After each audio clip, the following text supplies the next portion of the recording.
दोस्तों आज हम बात करेंगे प्राणायाम के बारे में। अगर आपने इस वीडियो को खोला है इसका मतलब आप प्राणायाम के बारे में निरंतर सुनते आ रहे होंगे। योग, ध्यान और प्राणायाम, यह तीन चीज ऐसे हैं जिसके बारे में लगभग सभी लोग जानते हैं और यह तीनों चीज ही बहुत ज्यादा पावरफुल हैं। तो दोस्तों हम आज जानेंगे प्राणायाम के बारे में। इस वीडियो को देखने के बाद आपको प्राणायाम के बारे में सभी कंफ्यूजन दूर हो जाएंगे। प्राणायाम से कैसे हमें लाभ मिलता है, प्राणायाम से हम क्या क्या कर सकते हैं और प्राणायाम का इतना महत्व क्यों है। दोस्तों हम इस वीडियो में आपके हर वह जवाब देंगे जो आपके मन में होगा प्राणायाम को लेकर। इस वीडियो को देखने के बाद आपको प्राणायाम के बारे में अच्छी खासी नॉलेज हो जाएगी और इसे सिद्ध कर कर हम क्या क्या कर सकते हैं इनके बारे में भी आप समझ जाएंगे और जान जाएंगे। तो सबसे पहले हम यह जानते हैं कि प्राणायाम होता क्या है और प्राणायाम का इतना महत्व क्यों है। प्राणायाम अर्थात प्राण धन आयाम, यानी प्राण का जो भी आयाम होगा उसे हम प्राणायाम कहते हैं। अब यहाँ पर प्राण किसे कहते हैं? प्राण अर्थात जीव, जीव अर्थात जीवन, यानी कि जीवन का जो आयाम है उसे ही हम प्राणायाम कहते हैं। आयाम का मतलब एक ऐसा मार्ग जिससे हम आ भी सकते हैं और जा भी सकते हैं। दोस्तों इसे आप इस तरीके से समझिए जैसे कि मान लीजिए आप शहर में रहते हैं और आपको पहाड़ी इलाका बहुत ज्यादा पसंद है, पहाड़ घूमना बहुत ज्यादा पसंद है आपको। अब आप पहाड़ जब भी घूमते हैं या पहाड़ी इलाका में जब भी जाते हैं आपको बहुत ज्यादा आनंद आता है, तो आप हर समय पहाड़ों में घूमने की इच्छा जाहिर करते हैं या सोचते हैं और कभी मूड बनाकर पहाड़ों में घूमने चले जाते हैं। और जब आप पहाड़ी इलाकों में घूमते रहते हैं तब आपको बहुत ज्यादा आनंद आता है। तो बस दोस्तों जो यह आनंद है इसे आप प्राण समझ लीजिए। और जिस माध्यम से हम उस पहाड़ी इलाके में गए थे, जैसे कि हम बस से भी जा सकते हैं, ट्रेन से भी जा सकते हैं, अपने बाइक से भी जा सकते हैं, तो जिस माध्यम से हमने उस जगह विजिट किया वह माध्यम आयाम हुआ। इसी प्रकार से हमारे शरीर में जो जीवन प्राप्त होती है और उस जीवन से जो मुझे आनंद मिलता है उसे हम प्राण कहते हैं। और वह प्राण जिस माध्यम से होकर आया होता है उसे हम आयाम कहते हैं। तो दोस्तों आपको यह बहुत ही अच्छे से समझ में आ गया होगा कि प्राणायाम का मतलब क्या है। इसे अगर हम संक्षिप्त में समझे तो आप ऐसे समझ सकते हैं कि प्राण के आवागमन को ही प्राणायाम कहते हैं। प्राण अर्थात जो हमें जीवन प्रदान करता है। अब कुछ लोग ऐसा भी सोच सकते हैं कि हमें जीवन कौन प्रदान कराता है। दोस्तों अगर आप अपने शरीर पर ध्यान देंगे तो आपको समझ में आएगा कि आप निरंतर किसके वजह से जिंदा हैं, यानी आपके शरीर में ऐसी कौन सी चीज है जिसको अगर हम कुछ समय के लिए छीन ले या हटा दे तो आप नहीं जीवित रह सकते हैं। अगर आप ध्यान देंगे तो आपको पता चलेगा कि आपकी श्वसन क्रिया, आप खाए बिना रह सकते हैं, पानी पिए बिना रह सकते हैं, लेकिन श्वास लिए बिना आप ज्यादा देर तक नहीं रह सकते हैं। तो श्वास लेने की प्रक्रिया ही हमारा प्राण हुआ। अगर श्वास नहीं रहा तो हमें जीवन नहीं मिलेगा और जीवन नहीं तो प्राण नहीं। तो श्वास के आवागमन को ही हम प्राणायाम कहते हैं। यह चीज तो आप बहुत ही अच्छे से समझ गए होंगे। अब समझते हैं कि प्राणायाम करते कैसे हैं और क्या प्राणायाम के बहुत ढेर सारे रूप हैं। तो दोस्तों जैसा कि हमने आपको बताया प्राण के आवागमन को ही प्राणायाम कहते हैं, तो बहुत लोगों के दिमाग में ऐसी क्वेश्चन उठ रही होगी कि ये क्या बात हुई, हमारा प्राण हमेशा आता जाता रहता है, यानी हम तो श्वसन हमेशा करते रहते हैं, इसका मतलब हम तो हमेशा ही प्राणायाम करते रहते हैं। हाँ दोस्तों हम हमेशा ही प्राणायाम करते रहते हैं। अगर हम प्राणायाम न करें तो हम जीवित नहीं रह सकते हैं। अब ऋषि मुनियों ने क्या किया कि इसी प्राणायाम को एक सिस्टमैटिक ढंग से डिजाइन किया जिससे कि हम अपने प्राण पे यानी अपने वायु पे कंट्रोल कर सके, यानी काबू कर सके। देखो दोस्तों अगर हम अपने प्राण पे काबू कर ले तो हम अजर अमर हो जाएंगे। मरता इंसान तभी है जब उसके शरीर में श्वसन क्रिया बंद हो जाए। यही इसका एक सिंपल सा सिद्धांत है। अगर कोई मृत्यु को प्राप्त भी होता है तो डॉक्टर सबसे पहले क्या देखता है? डॉक्टर सबसे पहले हृदय की गति को चेक करता है कि क्या हृदय रुक गया है। हृदय रुक गया तो उसे मृत घोषित कर दिया जाता है। अगर मान लीजिए आपको बहुत ढेर सारे कष्ट हैं, बहुत ढेर सारे व्याधियां हैं, बीमारियां हैं, लेकिन फिर भी आपका हृदय चल रहा है, तो इसका सीधा सा तात्पर्य है कि आप जीवित हैं। तो बस ऋषि मुनियों ने इसी प्राण को यानी इसी श्वसन क्रिया को अपने कंट्रोल में करने का एक नायाब पद्धति को निकाला, जिसे ही हम प्राणायाम कहते हैं। अब हमारे देश में ढेर सारे ऋषि मुनियों ने जन्म लिया और ज्यादातर ऋषियों ने प्राणायाम का अपना अपना तरीका निकाला, जिससे कि वह अपने प्राण पर कंट्रोल कर सके, यानी प्राण के आवागमन पर कंट्रोल कर सके। और वह सभी ऋषि मुनियों ने अपने अपने शिष्यों में उसे बांट दिया, यानी उन्हें सिखाया। और जिन जिन ऋषि मुनियों के प्राणायाम सबसे ज्यादा असरदार थी, वह प्राणायाम सबके सामने निकल निकल के आया। वैसे तो सभी प्राणायाम बहुत ही फायदेमंद होते हैं। तो अब बहुत लोगों के मन में ऐसा क्वेश्चन उठ सकता है कि जब इसका कोई नियम ही नहीं है, जो चाहे वो निकाल सकता है, तो ये कौन सी बात हुई? ये किस सिद्धांत पर काम कर रहा है? यानी किसी भी चीज को करने के लिए कोई सिद्धांत होता है, कोई पद्धति होती है, उसी हम फॉर्मूले, उसी सिद्धांत पे हम चलते हैं। अब यहाँ पे ढेर सारे ऋषि मुनियों ने जन्म लिया और वह अपने अपने प्राणायाम के तरीके निकाल दिए। अब हम कौन सा प्राणायाम करें, इसे समझने के लिए हम पहले समझते हैं कि प्राणायाम में होता क्या है। इतना तो आपको पता ही चल गया कि श्वास को हम लेते हैं और छोड़ते हैं, लेकिन प्राणायाम में 3 चीजें होती हैं। पहला पूरक, दूसरा कुंभक, तीसरा रेचक। यह उनके बोलने के तरीके थे। अगर आप इस आधुनिक जगत में इसे समझना चाहते हैं तो आप ऐसे समझ लीजिए, पहला लेना, दूसरा रोकना, तीसरा छोड़ना। यही है पूरक, रेचक और कुंभक। पूरक अर्थात कि श्वास को लेना, कुंभक अर्थात श्वास को रोकना और रेचक अर्थात श्वास को छोड़ना। अब ऋषि मुनि लोग क्या करते थे, उन्हें जो भी चीज हासिल करनी होती थी उस तरीके के प्राणायाम को वह निकाल लेते थे, यानी बना लेते थे। अब आप सोच रहे होंगे यह प्राणायाम वो लोग कैसे बना लेते थे। देखो दोस्तों, इसे आप भी बना सकते हो। यह बहुत ही सरल तरीका है। मैंने खुद ही बहुत ढेर सारे प्राणायाम बनाए हैं, बहुत अलग अलग कार्यों के लिए। इसके लिए थोड़ा सा आपको सजग होना पड़ेगा। जैसे आप एक प्राणायाम बनाना चाहते हैं जिससे कि आपको बहुत ज्यादा खुशी मिले, यानी आप बहुत आनंदित होना चाहते हैं, एक कोई ऐसा प्राणायाम बनाना चाहते हैं। अब आनंदित होने के लिए हमारे शरीर में कुछ हार्मोन्स एक्टिव हो जाएंगे, जिसकी वजह से हम आनंदित फील करते हैं। अब हम उस हार्मोन्स को इतनी बारीकी से तो नहीं समझ सकते हैं, लेकिन हम अपने श्वास को समझ सकते हैं। जब भी हम खुश हो तो हम अपने श्वास पर जरा ध्यान दें। जब आप श्वास पर ध्यान देंगे तब आपको समझ में आएगी कि आपकी श्वास की गति कैसी चल रही है। इस चीज को बहुत ही बारीकी से याद कर लें। और आपको यह भी ध्यान देना होगा कि आपकी सूर्य नाड़ी चल रही है या चंद्र नाड़ी चल रही है। सूर्य नाड़ी अर्थात दाहिने नाक का छिद्र चल रहा है या बाएं नाक का छिद्र चल रहा है। इसके बारे में हमने आपको विस्तृत जानकारी दिया है इंडा पिंगला और सुषुम्ना वाले वीडियो में। अगर आपने अभी तक उस वीडियो को नहीं देखा है तो आप उसे देख सकते हैं, लिंक हम आपको डिस्क्रिप्शन में दे दे रहे हैं। तो जब आप खुश हैं तो अपने श्वास की गति को समझिए कि किस गति से आपकी श्वास चल रही है, और अपने दोनों छिद्रों को देखिए कौन सा छिद्र ज्यादा एक्टिव है, यानी राइट वाला छिद्र एक्टिव है या लेफ्ट वाला छिद्र एक्टिव है।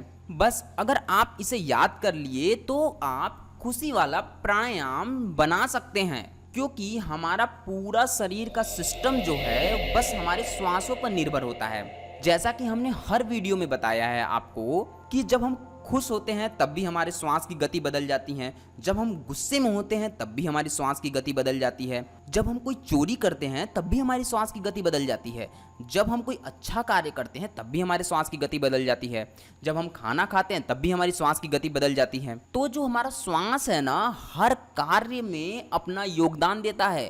बस हमारे ऋषि मुनि लोग ने क्या किया कि इसी योगदान को ना समझने लगे कि किस समय किस अवस्था में कैसा हमारा हृदय और श्वास की गति हो रही है। बस उसी गति पे यह प्राणायाम बना दिए। बहुत लोगों को ऐसा लग रहा होगा कि भाई जब हम खुश हो रहे हैं वो तो नेचुरल है, हम खुश हो गए।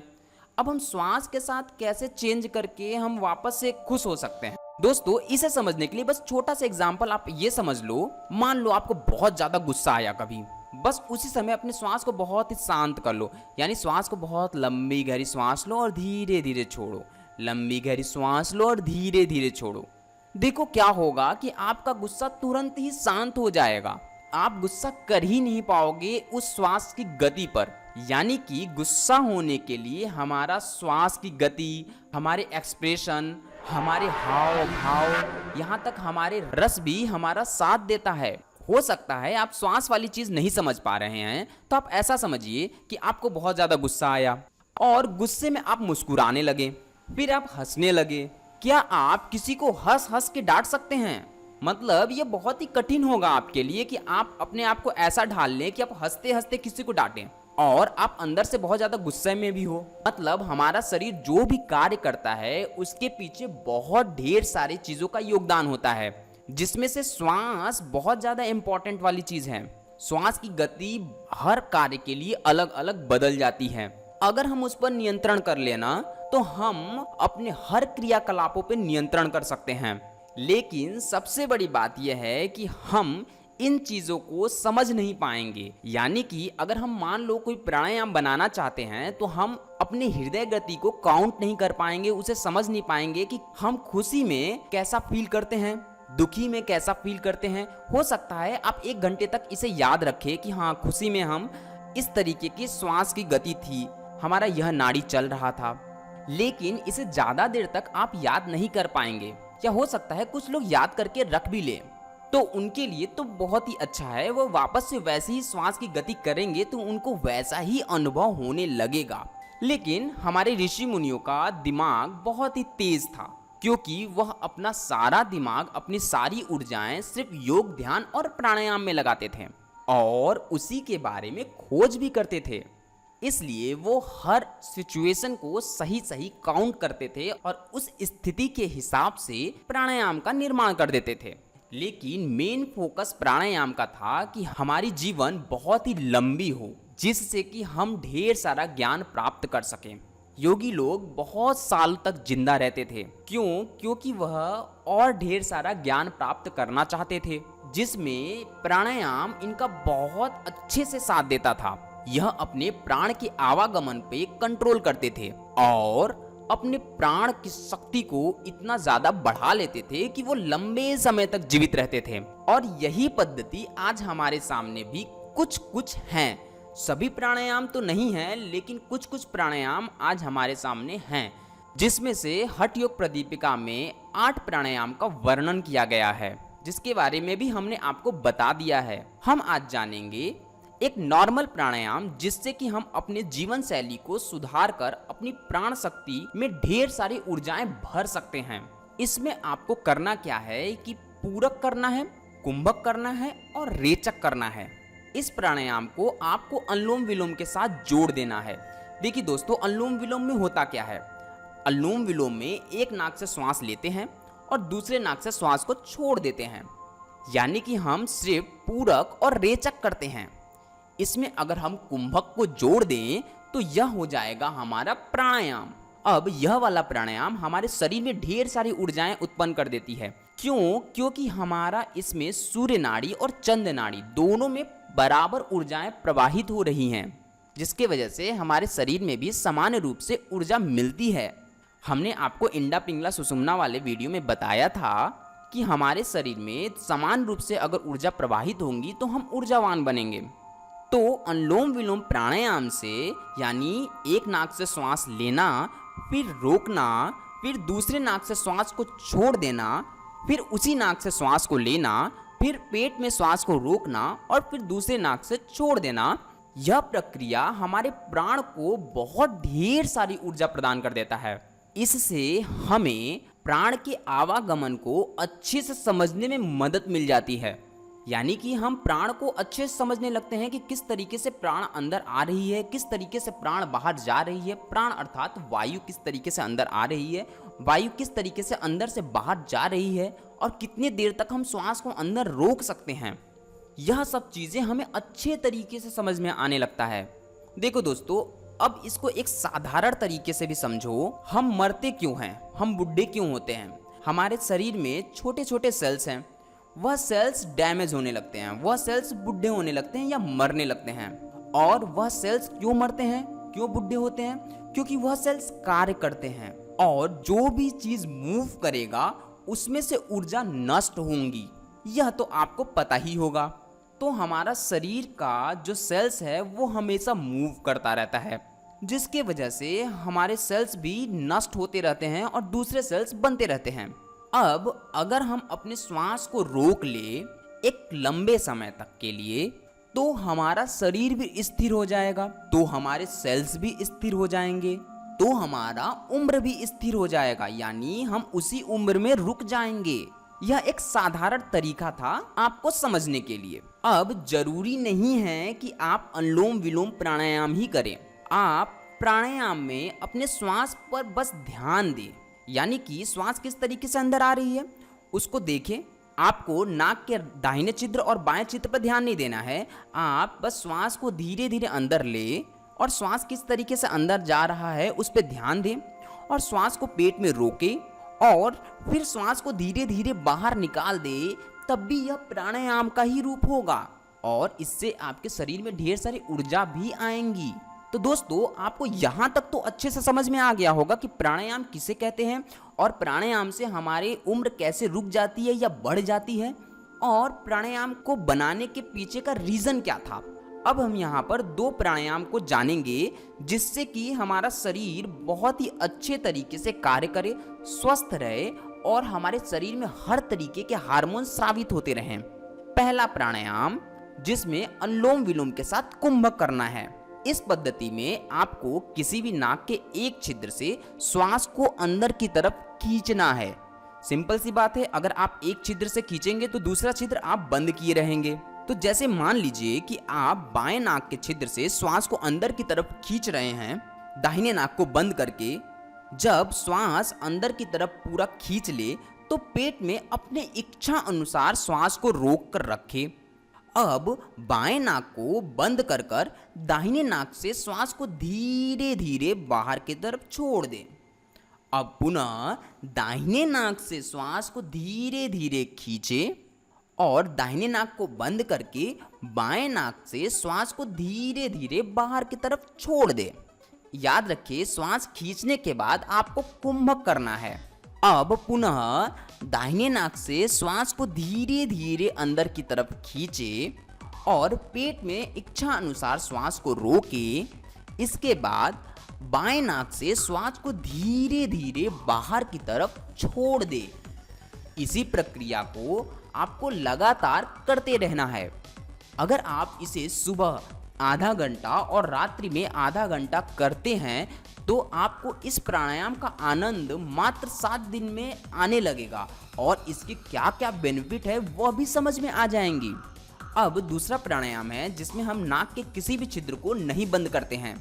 यह प्राणायाम आप कभी भी किसी भी समय कर सकते हैं, चलते फिरते भी कर सकते हैं। इस प्राणायाम में हम दोनों नाक से धीरे धीरे श्वास को खींचते हैं, पेट में अपने इच्छा अनुसार रोकते हैं और धीरे धीरे श्वास को बाहर निकाल देते हैं। यह प्राणायाम भी बहुत अच्छा माना जाता है। तो दोस्तों, यह हमने आपको 2 प्राणायाम के बारे में बताया है। हमने यहाँ पे प्राणायाम की प्रक्रिया पे ज़्यादा जोर नहीं दिया है कि किस तरीके से प्राणायाम किया जाता है और इसके क्या क्या रूप है, क्योंकि हमने प्राणायाम पे कुछ वीडियो बनाए हैं, आप उसे जाकर देख सकते हैं, जिसमें हम सिर्फ प्राणायाम किस तरीके से किया जाता है उसके बारे में बताए हैं। हम यहाँ पे प्राणायाम क्या है और उसके क्या बेनिफिट है और ये क्यों किया जाता है इसके बारे में जोर दिए हैं। तो दोस्तों, आपको हमारा यह वाला वीडियो कैसा लगा? आई थिंक आपको प्राणायाम के बारे में सब कुछ पता चल गया होगा। अगर आपको प्राणायाम के बारे में कोई भी कंफ्यूजन हो तो आप हमसे बेहिचक कमेंट में पूछ सकते हैं। आपको हमारा यह वीडियो कैसा लगा यह हमें अवश्य बताएं। आपका प्राणायाम में क्या अनुभव है वह भी बताएं ताकि दूसरों को इससे लाभ मिल सके। तो दोस्तों, इस वीडियो में इतना ही। अगर आपने अभी तक हमारे चैनल को सब्सक्राइब नहीं किया है तो आप हमारे चैनल को सब्सक्राइब करके हमारे फैमिली से जुड़ सकते हैं और हाँ, बेल आइकन जरूर दबाएं सबसे पहले वीडियो पाने के लिए। वीडियो पसंद आए तो लाइक और शेयर करें। नेक्स्ट वीडियो मिलते हैं नेक्स्ट टॉपिक के साथ, तब तक के लिए bye bye, thank you for watching.